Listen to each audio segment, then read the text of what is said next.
here in Omaha as we get set for baseball from TD Ameritrade, TCU, and Ole Miss in an elimination game. The NCAA College World Series presented by Capital One. John Shambi, Aaron Boone, and Kyle Peterson. It's time now to welcome in the fourth member of our team. We send it down to Jamie Sire. Thanks, John. Well, as we know, TCU lost a heartbreaker of a 15-inning affair that now has them facing elimination tonight against Ole Miss. But all of those hard feelings quickly disappeared the next day when the team made a special visit to Omaha Children's Hospital. Fastball, center field. This one will end it on a tag. Woodruff comes home. Virginia walks off. I just couldn't fall asleep thinking about last night's game, some of the mistakes I made, so it was a hard night on me. After losing a 15-inning game in the College World Series, you wake up the next morning and you go see somebody who's critically ill. Wow, you're getting so big. You're just patient the whole place. Our problems are losing a game. We might have been down, but we're going to see kids that got real problems. That's me right there. Seeing those children really puts things in perspective. And all of a sudden, the sting of a loss isn't that big of a sting anymore.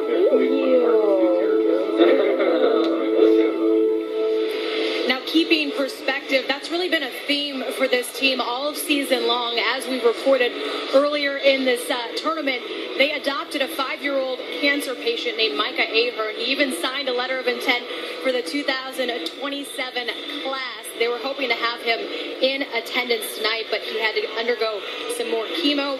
But he will be here in spirit, guys.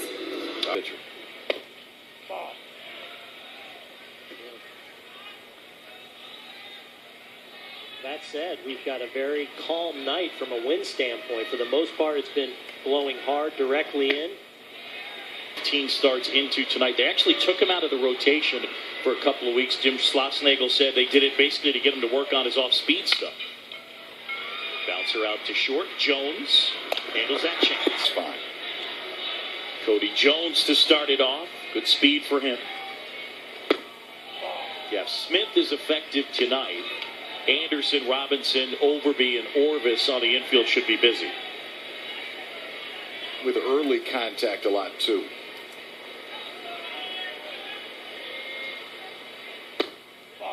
Missed again. Cody Jones, a guy who does a nice job getting on base, drafted by the Indians. 392 is OBP, and he led the team in walks. And he's reached in 19 straight. Gone for Ole Miss, their leadoff hitter. A big-time threat to run when he gets on. 29 for 30. Up the middle, Overby. Handles that. Hitters inside. Since we've seen the bats kind of tamped down, would you say that more pitchers are more comfortable going inside? I think they're more comfortable going inside, and they're also more comfortable just throwing the fastball. You don't feel like you have to miss the bat as much, which is a good thing, because you go to the next level, if you don't control the fastball, you're not going to go anywhere anyway. And for so long in a college game, you just felt like it had to be a swing and miss game. It's not that way anymore. So it is teaching guys to pitch a lot more.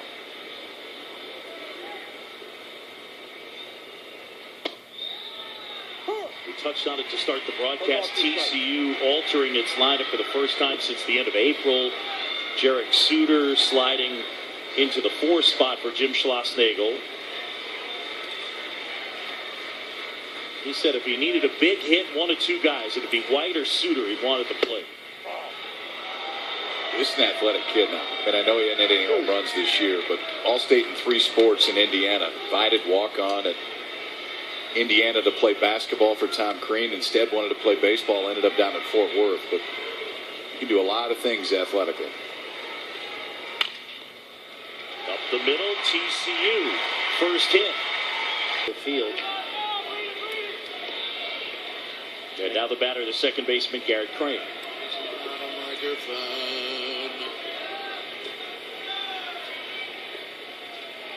Crane, a guy who dealt with a shoulder injury this year. TCU since April 1st, they're 33-5.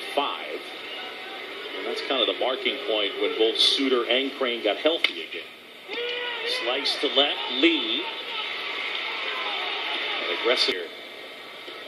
So listen, I brought in to be the defensive catcher, and that's not exactly happening right now. A little heart-to-heart meeting in Coach Schlossnagel's office, and since then, Bachak has been really good behind the plate.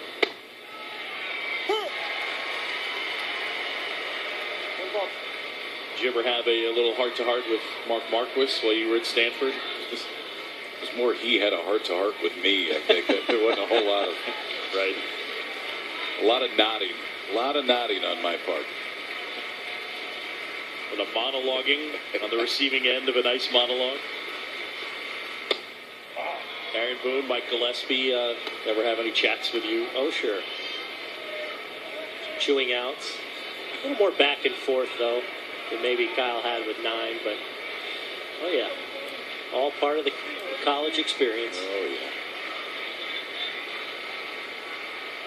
Smith at a 2-2. Slow roller. No call. There's no call.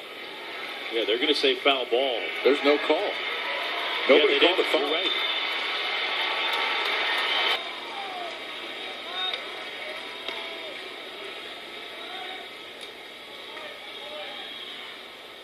Ole Miss got 3 in their half of the third. An RBI single by Braxton Lee and a 2-run double by Will Allen. TCU's come back for 2 here in the bottom of the fourth. That paints the corner to even the count.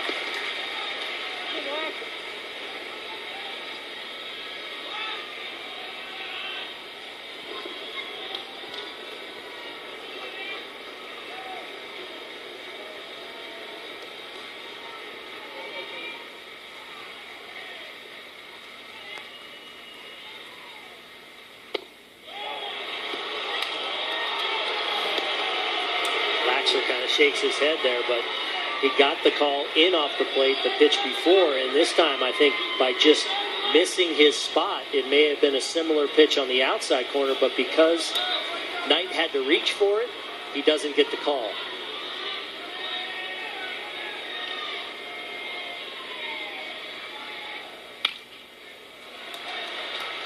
Jones spoiling that. Give some credit to TCU here in this inning.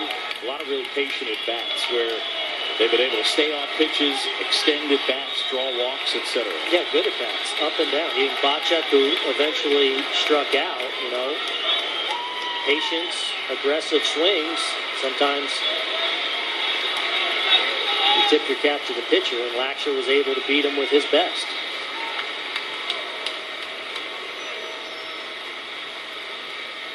Whoa.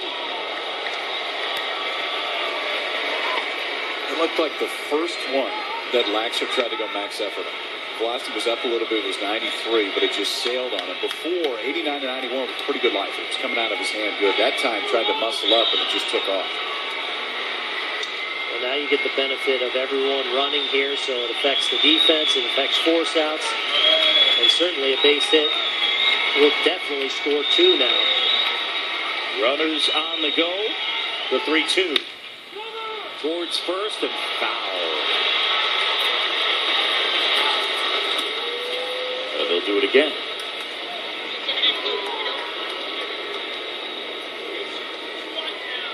Tenth spot here in the fourth. One of these teams is headed home. Another thing that this at-bat is doing with such a valuable reliever in Laxer on in the 4th inning, you're making him throw a lot of pitches. And this is a guy that's used to working short stints.